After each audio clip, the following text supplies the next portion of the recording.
Hopefully that will work. Beautiful. Great. So I'm just going to share my screen and introduce this session. So thank you very much for joining Women for STEM as we proudly present What the Heck is Tech with Adam Martuccio from Holberton School. Now, before we get started, I would like to do an acknowledgement of country, and I would like to acknowledge the traditional owners of the land on which we meet today. I would also like to pay my respects to elders past, present, and emerging. So, our why. So for those of you that have joined us, you may know what Women for STEM stand for, but I wanted to just take you through our why and what it is that we provide to women, young girls, and those who are working in the STEM space. We support women from the time they go to primary school, from grade 5 all the way through to retirement. And we do this by offering 5 main programs, those being Go Girl, Go for IT, Grad Girls for the girls that are at university, What's Hot in Tech and Importance of Women for those that are in the workforce, and then Mentor She, which is our mentoring program. And then across the top of all of that are all of the amazing events that we run as part of Women for STEM. This year is our 20th anniversary, so you will see a large number of events that are being run throughout the course of the year. Some of those are in person, some of those are members only, some of those are open to the entire, anyone in public. So please do pass on our website and get other people to come to our events. After this webinar, we will be offering a membership offer if you are not a member with Women for STEM and you want to avail yourself to all the amazing things we have on offer. And then we'll also be providing a link to a survey. We would love your thoughts on what you think of this event, but I will do that afterwards because I really do want to get cracking and get right into I just want to turn that off. I think I've unshared my screen. Hopefully, Adam, is that correct? Or you're Yeah, seeing my other chats that and is, all of the things that that is are going good. on in the background. I think we're all good. We've got the large picture, which I'm sure is of me right now, and I hate my big face on the screen. So I'm sorry for that, for everyone that has this. But Adam, I would love to introduce you to everybody. So Oh, Adam is an advocate for technology education, diversity, and career transformation. As the co-founder of Holberton School Australia, he trains career-changing software engineers through project-based peer-driven learning. He also launched What the Heck is Tech, an initiative to make tech careers more accessible and inspire broader participation in the industry. Adam leads women in tech programs and promotes diversity in technology, working to create opportunities for underrepresented groups. Adam also is involved with OneSpot, a global consultancy based in Paris, managing customer engagement in Australia and helping organisations drive value, transformation, adopt AI, and strengthen business stability. Welcome, Adam. thank you very much, Mary-Beth, for the little introduction there. And it's good to reflect on what you're doing sometimes because you get caught up in the middle of it. But yeah, fingers and a few pies is what I like to say. Yeah, well, we met with about around all of this, and what I loved about our first meeting was your energy, the actual energy that you have and that you still have, and you're absolutely passionate about career changes and women in STEM and specifically technology. And I love that you have software engineers. For those of you that joined very, very early on before we started the webinar, I was actually saying to Chris Skipper Conway, who is here, she is my board chair, so I do welcome Chris to this event. We were talking about a face-to-face session that we ran last week, which was a public speaking webinar, public speaking in-person event that was run by Women for STEM. And 5 of the attendees were career changers with Holberton. And I loved that they were there finding their voice with the other 22 women that joined us on that day. But Adam, let's start with the big question. What the heck is tech? And why is it something that we should care about? Yeah, so it's a great question, and it's a question I was asking when I got myself started in the tech industry. So a bit of background about myself. I've I guess I've got an untraditional pathway to where I am now. I studied accounting at university because what I found is many people, especially in Australia, you get pushed into the traditional pathways after you finish high school. And the career advisors, they say, all right, the pathways are commerce, law, or science, and you're going to go to university for one of those.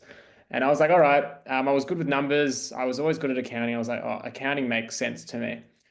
So I went through the processes and hated it. Hated every moment of my accounting degree, which I'm sure there's some accountants that love their jobs, but I haven't heard of too many. But the I guess that brought me to this question of what the heck is tech, and then while I've been building Holberton School, I've come to this realization that why aren't people considering tech careers? Because of all the reasons that, we talk about all the time, the flexibility, the growth, the pay that comes with it. And we came to this conclusion that people weren't considering tech careers, not due to a lack of interest, but a lack of awareness. And that awareness really does come from what the heck is tech. So we started this initiative, and we worked with our good friends at REA, wanting to demystify what tech is. So with REA, I actually interviewed all of the heads of all of their verticals at REA. So the head of product, the head of mobile development, the head of systems engineering, et cetera, and demystifying what these job functions are, because I didn't know what the heck a software engineer was. I didn't know what the heck a systems engineer is. And this is, I guess, the whole holistic change that needs to happen for people that are looking to get into tech. So I think it's a good question, what the heck is tech? But I think it's a broader thing, is actually raising awareness of how to get into tech and the job roles that are within. So I hope that answers the question of what the heck is tech, and it's a mission that I'm trying to answer for the broader audience, and I've been doing things with the likes of REA, like I said, and Canva and Microsoft on this initiative, and trying to demystify it and educate the market. And I love that, because I was speaking to another sponsor today and talking about that companies are technology companies now. It's not enough to actually, are they an enabler? Are they actually tech businesses? And I certainly think that when technology doesn't work, we realize just how dependent we are upon it.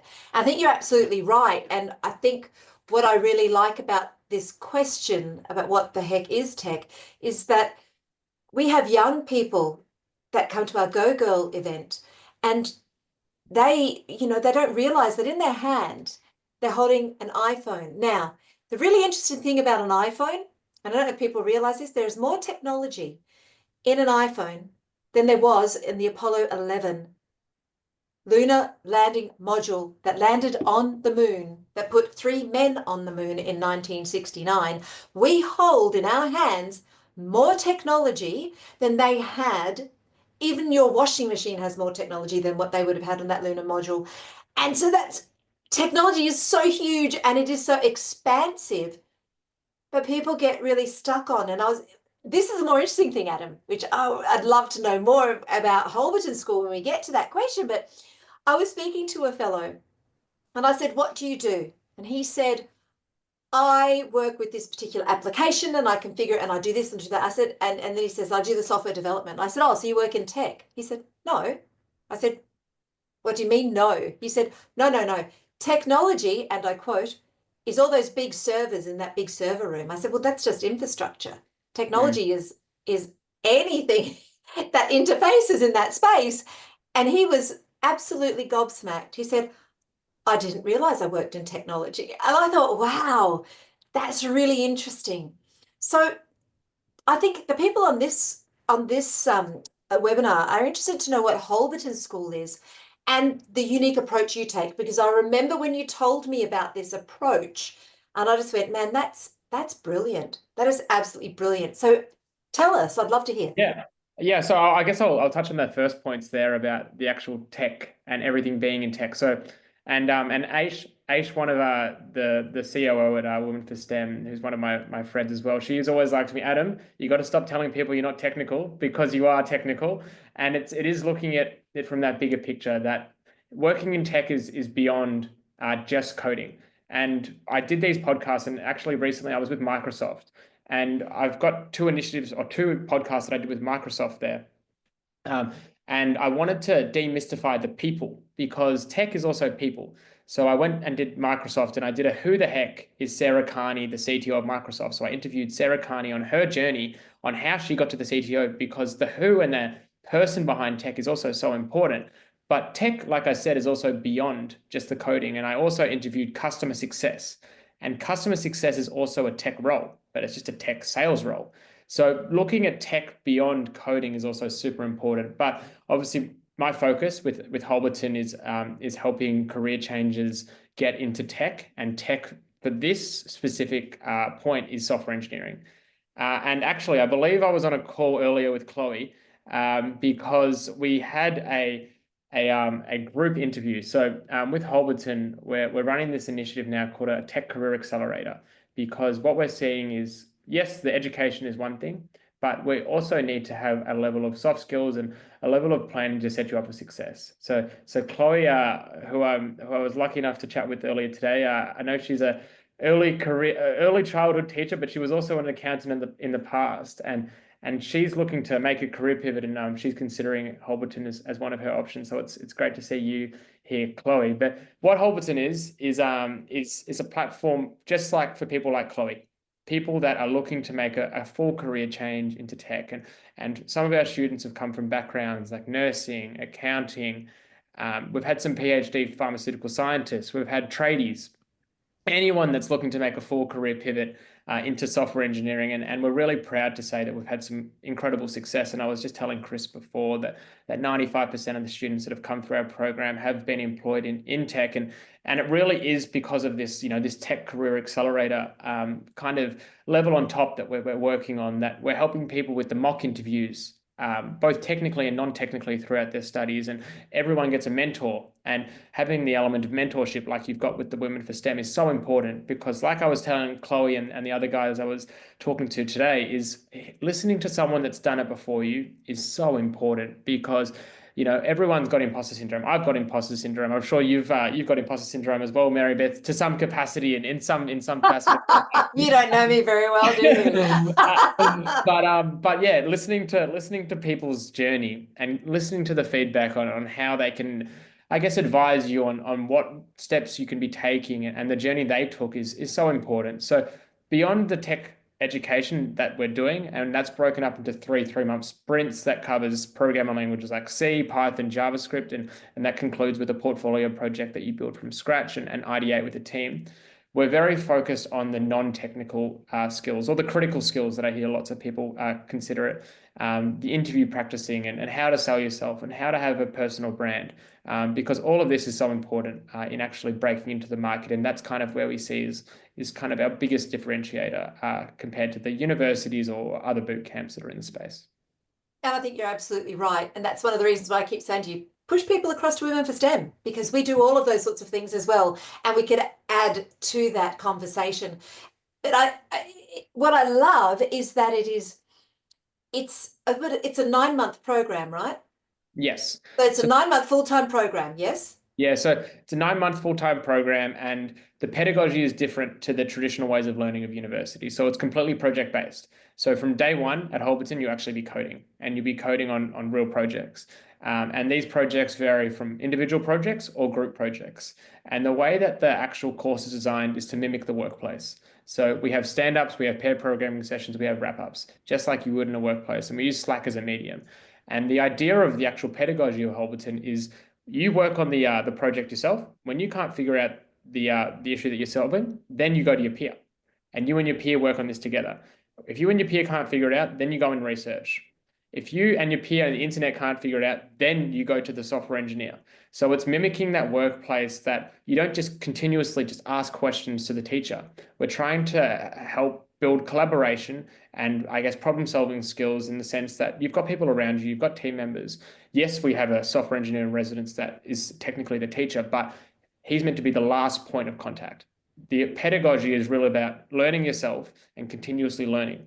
And I mentioned that portfolio project just before, and we do that stack. So we teach C, we teach Python, we teach JavaScript and other things in between. But the portfolio project that we do at the end, our students actually teach themselves new programming languages in this portfolio project, because what we're teaching is the ability to learn. the ability to research yourself, the ability to pick things up, and actually the coding mindset. So a lot of the times, like I said, they're building Android apps. We're not teaching Android. They're using the cloud. They're doing networking. They're doing systems engineering, which is not stuff that we've taught, but what we've taught is the foundations of software. So, sorry, our students are coming out of our program and moving into all types of roles, some of them being software engineering, cloud engineering. We've got DevOps engineers, we've got product managers. And I guess that's kind of just like an entry point. And then that's where we see ourselves is the foundations of software. And once you've got the foundations, you can move anywhere you would like. If it's a startup, if it's a big bank, do as you please. But what we're teaching is the ability to continuously learn and break into the market.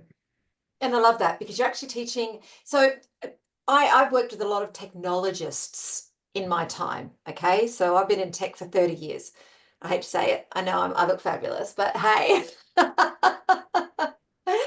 But one of the things that I have learned is there is a really big divide between a technologist and then somebody who's just gone and done a technology degree and they've basically done the degree and that's it. That's all they've done.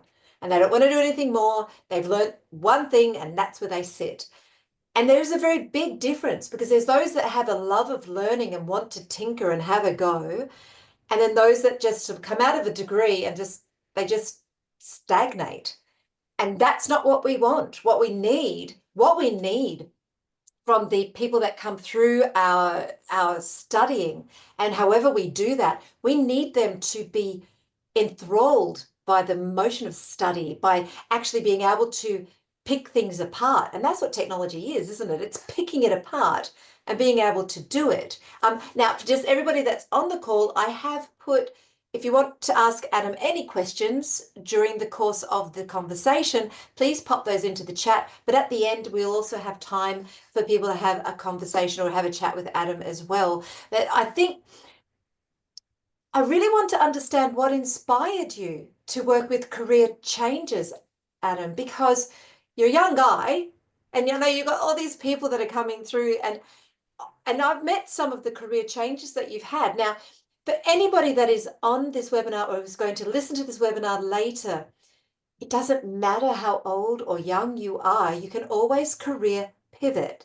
And a pivot is really important, especially if you want to create some joy in your workplace and enjoy what you actually do. But Adam, why career changes? What was it? What was that thing that made you say, no, this is where it has to be. This is what I need to focus on.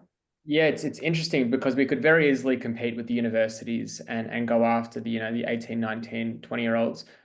One, to be completely honest, we don't have the bandwidth person-wise to monitor the corridors of people smoking in the corridors and everything like that. So that was one thing that steered us away from the 18, 19, 20-year-olds. But honestly, when we launched Holberton, we were backed by the CIO community. So there was a few CIOs that really supported us, and that was Sportsbet, RACV, REA, Reese. And they were very passionate about career changes. Why career changes is because the transferable skills that come with career changes. And I was talking to Chloe about this today. So I'll use Chloe as an example just because I'm going to pick on her because she's lucky Chloe. Chloe, you don't mind being used as the example, do you? Not at all. Please do it. So Chloe, I was unpacking some of her transferable skills today, and then she went ahead and she told me one of the transferable skills that she's got, and I'm like, Chloe, I love it. I'm going to pinch this and I'm going to use it in future. And now I'm going to use it now, so it works now. So Chloe was an early childhood, or still is, working in the early childhood space. And I was talking to Chloe, and some of the valuable transferable skills that I think come out of a role like that is emotional intelligence. And if you can deal with kids, then you're going to be able to deal with anyone, because the reality is half the people that you work with in the world are going to be just as bad as kids. So that's one thing. But no, really? but what Chloe said was something that I found super interesting, that Chloe, one of the transferable skills that she thought she could bring is the ability to identify the basics. And sometimes we just go for the most complex things, and we're looking at a problem, we're just always looking at the complex things. But when you're working with kids, sometimes you just got to look at the little blue circle that's in the corner and be like, why is that little blue circle there? And asking those not dumb questions, but basic questions. And I thought that was very interesting that she's kind of identified that as a transferable skill, and I fully agree with it. And it comes back to that point of why career changes is because career changes bring a wealth of expertise from their previous career. So Chloe, for example, working in the childhood space is one aspect, but then you look at someone that's, I guess, been working as a nurse, and they've got a whole different range of skills where they're working with people and they've got high pressure moments and they've got to problem solve under the pump. And then you can imagine someone in hospitality that's having to deal with drunk people. So there's transferable skills no matter where you come from. And career changes obviously bring that transferable skill. And it's a competitive advantage for them, actually, because they come in and they can make impact from day one. So that's what these organizations were looking for. They were like, we want junior people, but we want people that can make impact from day one. And I'm like, all right, that's quite difficult, but let's see what we can do with career changes here. And the career changes that have come through our program, they're getting promoted at pace. So for example, one of that comes to the top of my mind, Farah. She was a dental assistant, came through our program with Holberton. She works at RACV. Within 6 months, she was promoted to a junior DevOps engineer. And after that, 6 months after that, she was promoted to a DevOps engineer. I believe now she's a senior DevOps engineer within 3 years. And she never coded before in her life. Just because she had transferable skills and knew how to communicate, she's been promoted already so fast. So this is why we've been working in this career change space. But the other side of it is actually the retention. For a 23, 24-year-old that's moving into their first job, the average lifespan of someone actually getting into their first job is around 3 years, 2 to 3 years. So from an organization standpoint, it's actually a little bit risky when you're kind of bringing on these grads and you're investing in grads. When you're looking at career changes, these people are in their life. They don't have that risk appetite to go into a job and then take that next step, or they don't have that quarter life crisis that's sending them over to London for the next 2 years where they want to quit their job and start again. So career changes, what we're also seeing is it's got a high level of retention, that when these career changes are making this pivot, they tend to stay at their company for a long time. And we're working with the defense right now on actually re-internalizing their tech, and they've identified career changes as something that they see is super valuable in that retention space, because people are trustworthy, they tend to stay for a longer time, and I guess they've seen that as a value add. So there's a few facets there for why career changes. I'm passionate about transferable skills, but it's also interesting to be aware of the retention side of things. And I think that's really important, because one of the things that when I speak to senior leaders is retention is the hardest thing for them to maintain, is to be able to, well, it's certainly with women and retaining women in that space. But what you're offering as part of the Holberton School, and what we do offer within Women for STEM, is that you and we are giving women a voice. Because with that mentoring piece and providing that tutelage, you're actually saying you have a voice, you should be heard, use all of your transferable skills, and you will make this happen for yourself. One of the women that was at the public speaking session we ran, she used to be a chef. And I thought, now there's some absolute transferable skills, working under pressure and then delivering, having to consistently deliver. Because what does a chef have to do? Work under pressure and consistently deliver the dish. And that dish needs to look the same as every other dish that's being churned out of that kitchen. And it is quite an intensive job. And there's a lot of burnout in that space because it is so intense.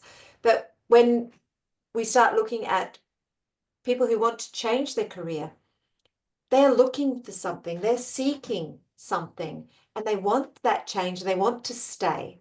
But I think the key here is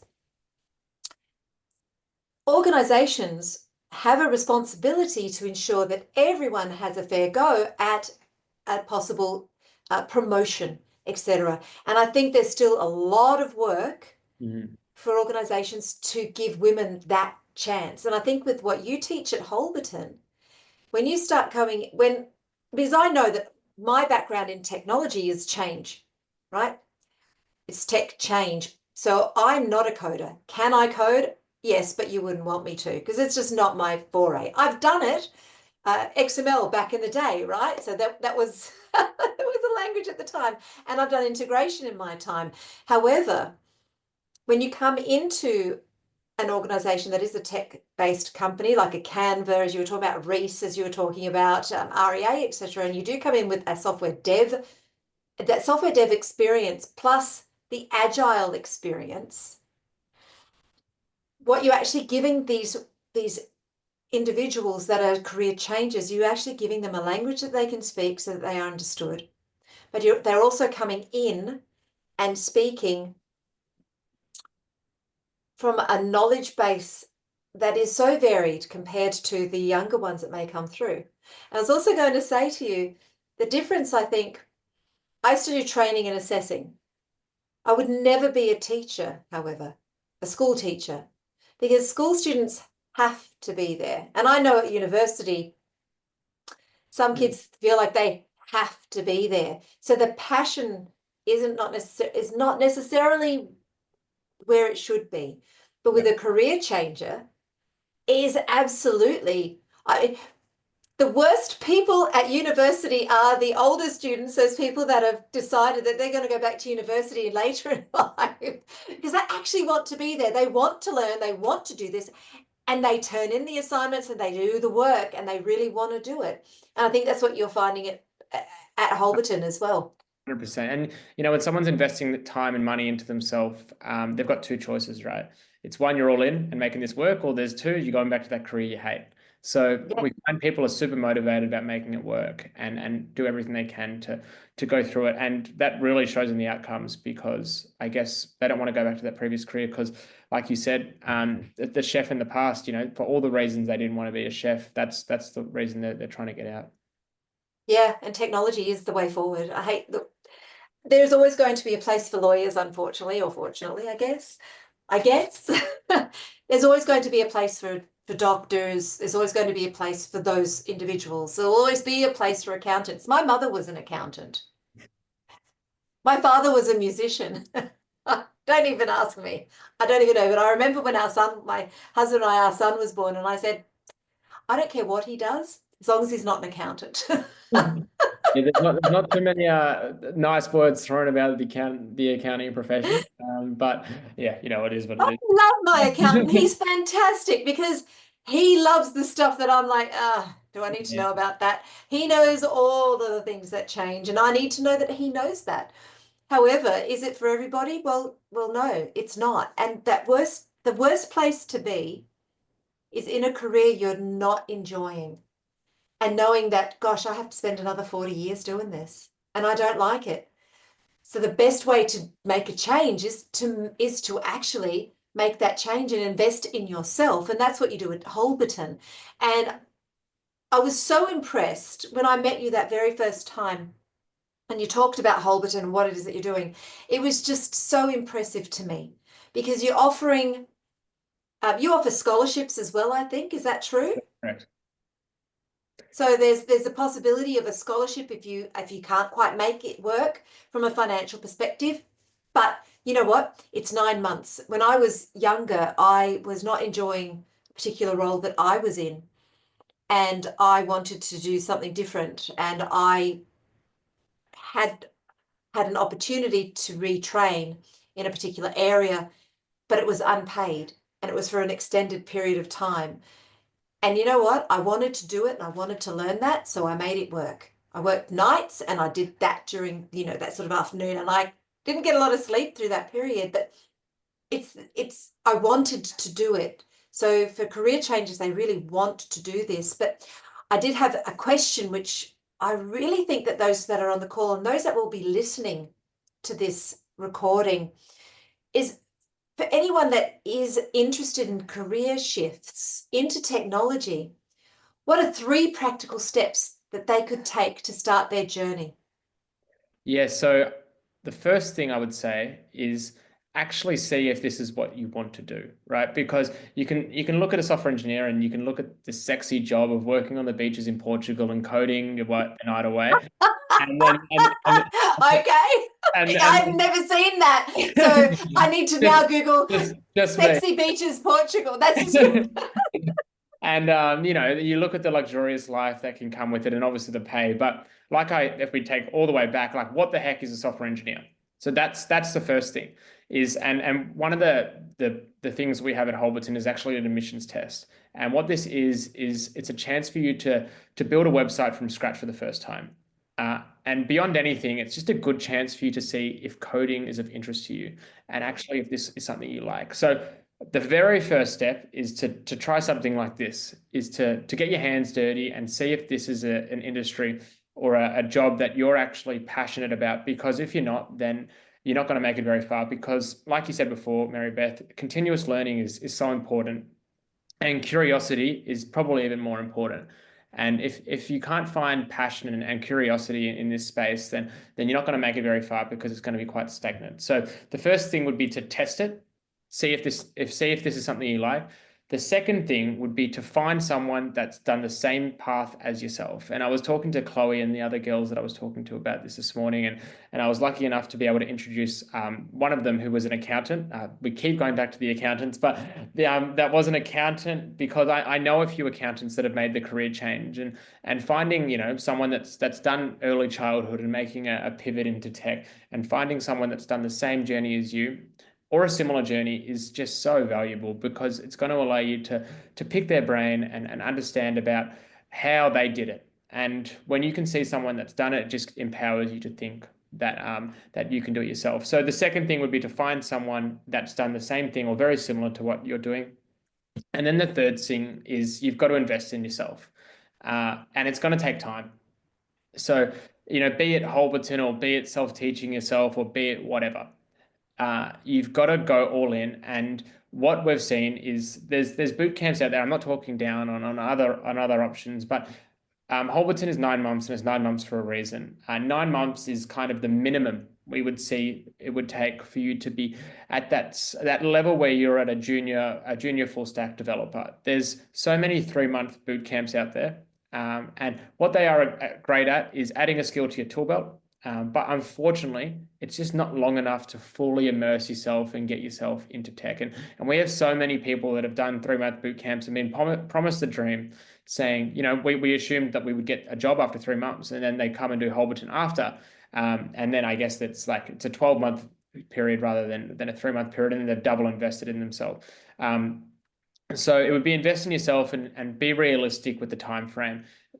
Because things aren't going to kind of happen in 3 months. It's just not long enough, unfortunately, unless you've got a prior background in tech. Yep, 3 months is fine if you're coming back to your career in tech and you're upskilling yourself. But if you're really starting from the ground up, 9 months honestly would be the minimum that I would say is long enough to immerse yourself. And you know, the learning of coding is one thing, but the learning of the industry is another thing. You know, immersing yourself in technology and building a coding mindset, it takes time. Understanding the tech landscape, what organizations are out there, what job opportunities are there, it takes time. So that's why I would say the 9 months is kind of, I think we think the sweet spot, especially for career changes. And that's kind of why we have that offering. But obviously there's other ways you can get into tech. I've spoke to plenty of self-taught developers. But one of the other, I guess, positives of doing a program like Holberton, and I was talking to Chloe about this, is the beauty of learning with others that are on the same pathway as yourself. So today we had a group interview with Chloe, and we also had on that call, we had someone that was working in retail management. We had someone that was working in accounting, and we had someone, I can't remember the last job of the last person, but 4 different careers, and everyone's got the same mission to get into tech. And working with people with different backgrounds is so important, because it allows you to see the bigger picture. And diversity we always talk about. And Chris, we were talking about diversity before, and diversity of gender is obviously important, but something that I'm super passionate about is diversity of background and diversity of thought. I think it's crucial, and having people come from different backgrounds and think differently is so important. And diversity of gender is one facet of that. And obviously women think differently to men, and that's fantastic. But having people from all different backgrounds, such as, you know, like the trades I was talking about, a tradie thinks about a problem very differently to a PhD pharmaceutical scientist. And having those people in the same team is actually very valuable. So that's another facet of, I guess, that cohort model that we have at Holberton, which is super valuable, and it's definitely advantageous for the people that are coming through our program. So I guess bringing it back to 3 points is see if you like it, find someone that's done it, and then find the pathway and invest in yourself.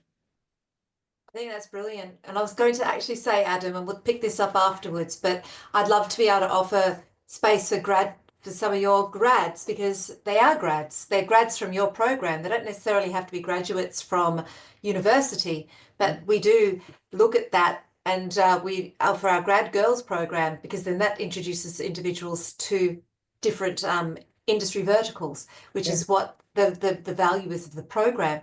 But I was actually going to say, I wanted to be a public speaker. Now, those of you that come to our events and see me speaking, you'll go, oh, she's just so good. She's a natural. Oh, not a natural at all. 10 years of working in the space, of speaking at events, of being terrible for periods of that time.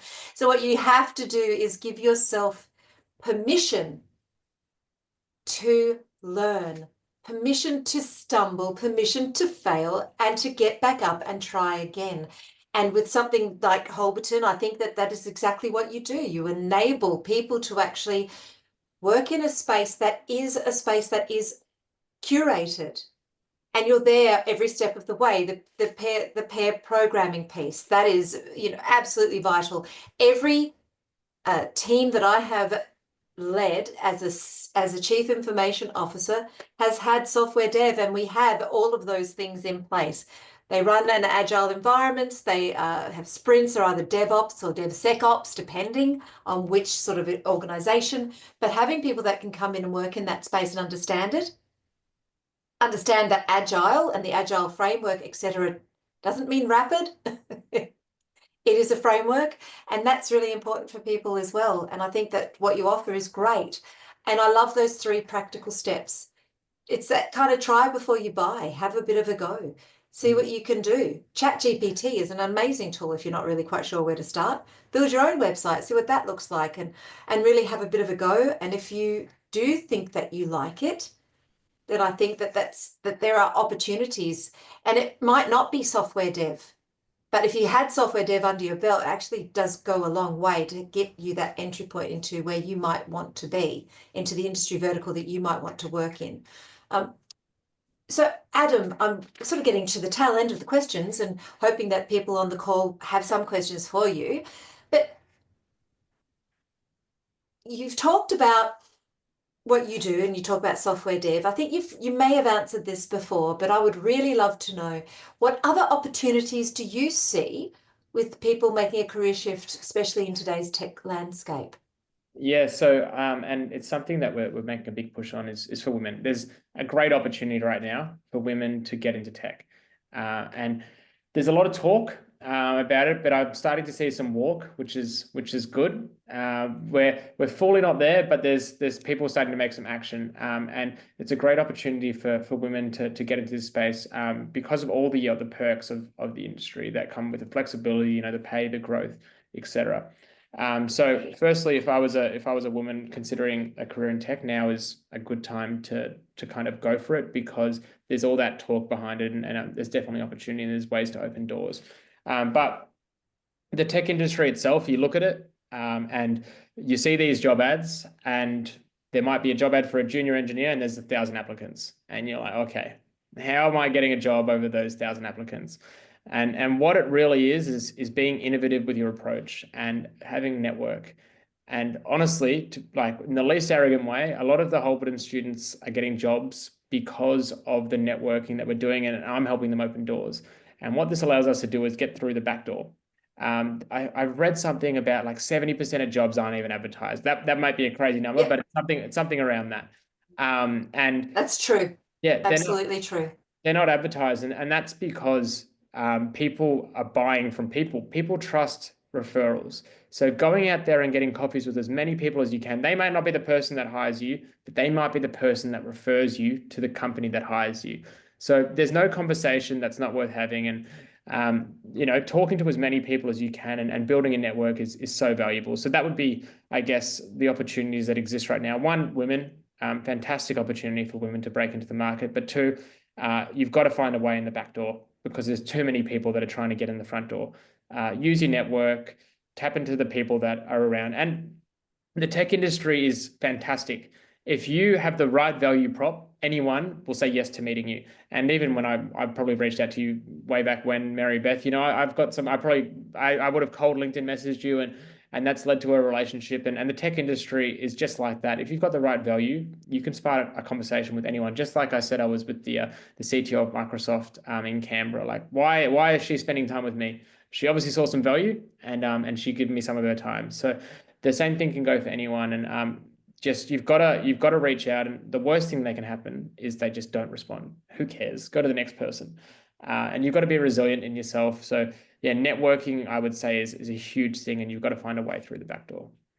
And I think that's one of the things that that takes grad girls, because we do flip that whole recruitment thing on its head. We really do, because what we're actually doing with the cohort this year, I think we've got about 130, 135 students this year that are in the cohort.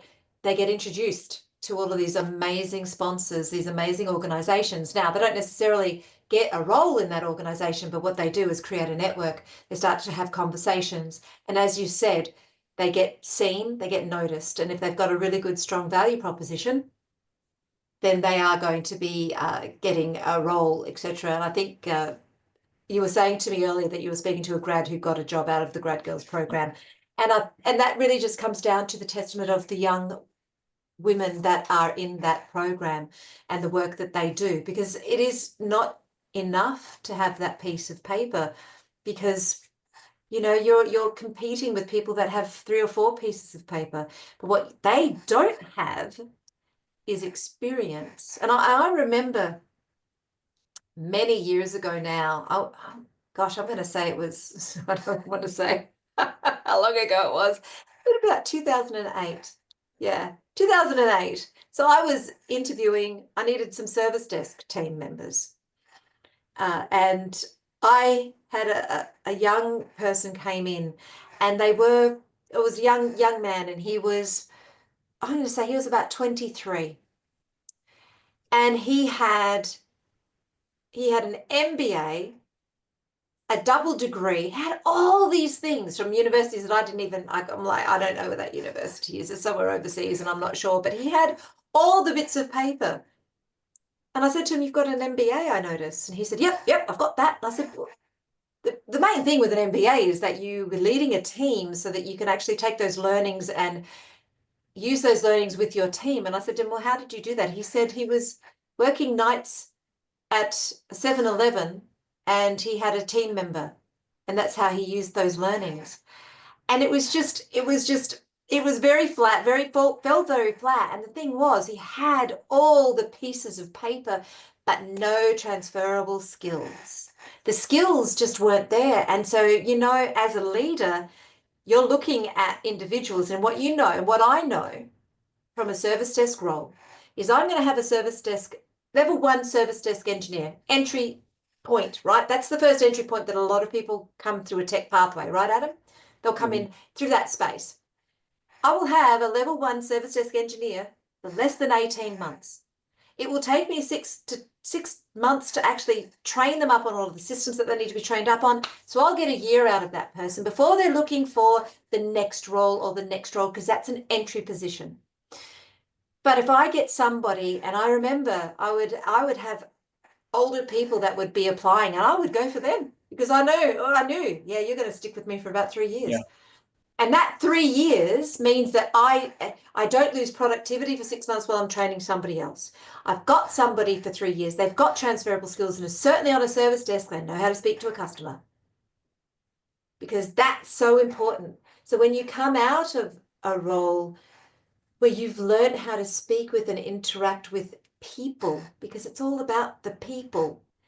We call these the soft skills, but I absolutely don't think there's anything soft or easy about that, dealing with people. But when you get that career changer who has got that experience behind them, that's gold. And I think you're absolutely right, Adam. I think that now is the time to invest in yourself. And I agree with you. 9 months is it's a sweet spot, because it's just enough time to learn and to really embed the learnings. Then you've also got that extra 3 months to then really start canvassing and putting yourself out there to get that role. And so after that year, you should be in something if you've done the work. Yeah, I fully agree. And, and it's always good to hear the case studies of different examples, because it makes it relatable. And we can say everything we want, but without those stories, then what do we really have to, I guess, lean on? And it's those stories that we've got that are proof that this works. So yeah, 100%. Career change is perfect time to get into the market, and there's less and less recognition of the actual degree. And this morning I was meeting with the ACS, so the Australian Computer Society, and they're working about ways to evaluate skills beyond just the traditional piece of paper that you get. And they're very innovative in the ways that they're thinking now. And most organizations don't care about a university degree. They've got different coding tests in place and different ways of testing you, rather than just assuming a university degree, because you can just so easily coast through a university degree, to be honest. And that's not a way of assessing someone's skills. So if you don't have a university degree and you're trying to break into the market, it's not an issue. And I was mentioning that to the guys this morning, that the skills in itself are more important than the piece of paper that's aligned with it. Some jobs still need a university degree, the doctors of the world. Well, yeah. And certain things. I'm not talking completely down on university, but tech specifically, there's definitely different ways you can break into the market beyond just university.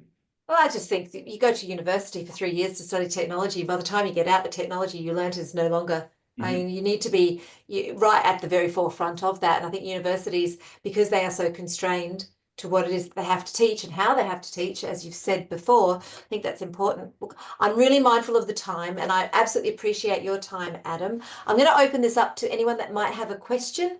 If anyone's got a question, please take yourself off of mute. We've got about 4 minutes before I sort of close out this webinar. So has anyone got any questions for Adam that we might not have covered? And it's okay if you don't. All right. Well, I'm going to say this. Adam, you are on LinkedIn. So if anybody wants to link with Adam, please find him at Holberton School, or you can link with him on LinkedIn. I'm sure he would love the conversation. Yes, I think that's so true. If you know what you want, and you owe it to yourself to invest. Yes, you do. Thank you for attending, Chris. I'm going to share my screen just to close us out. And Adam, I know you've had a very long day, so I absolutely appreciate your time. Thank you so much, because I know we have long days these days, and especially with the fact that we don't have as much sun anymore. So let me just share my screen. Hopefully everyone can see that.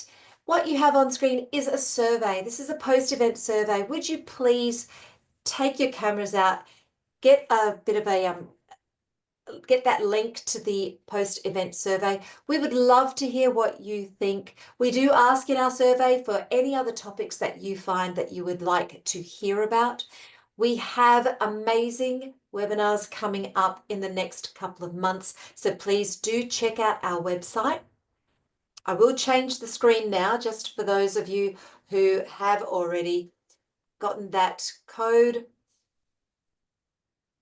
And then for anyone that is not a member with Women for STEM, the professional membership comes with a welcome pack that you get. You get 50% off of all of our public in-person events, access to our private LinkedIn group. We have job ad placements on our website, so you can actually add jobs if you are looking for roles. They are on our website. We have exclusive branding. You get members-only webinars, monthly member meetups, volunteering opportunities, public speaking opportunities. So if one of the things that you have wanted to learn is how to do some public speaking, and you want to have an opportunity to have a go, then we do offer things like that throughout the course of the year. We have a LinkedIn membership badge, corporate members page on our website, which highlights your brand if you are a corporate member.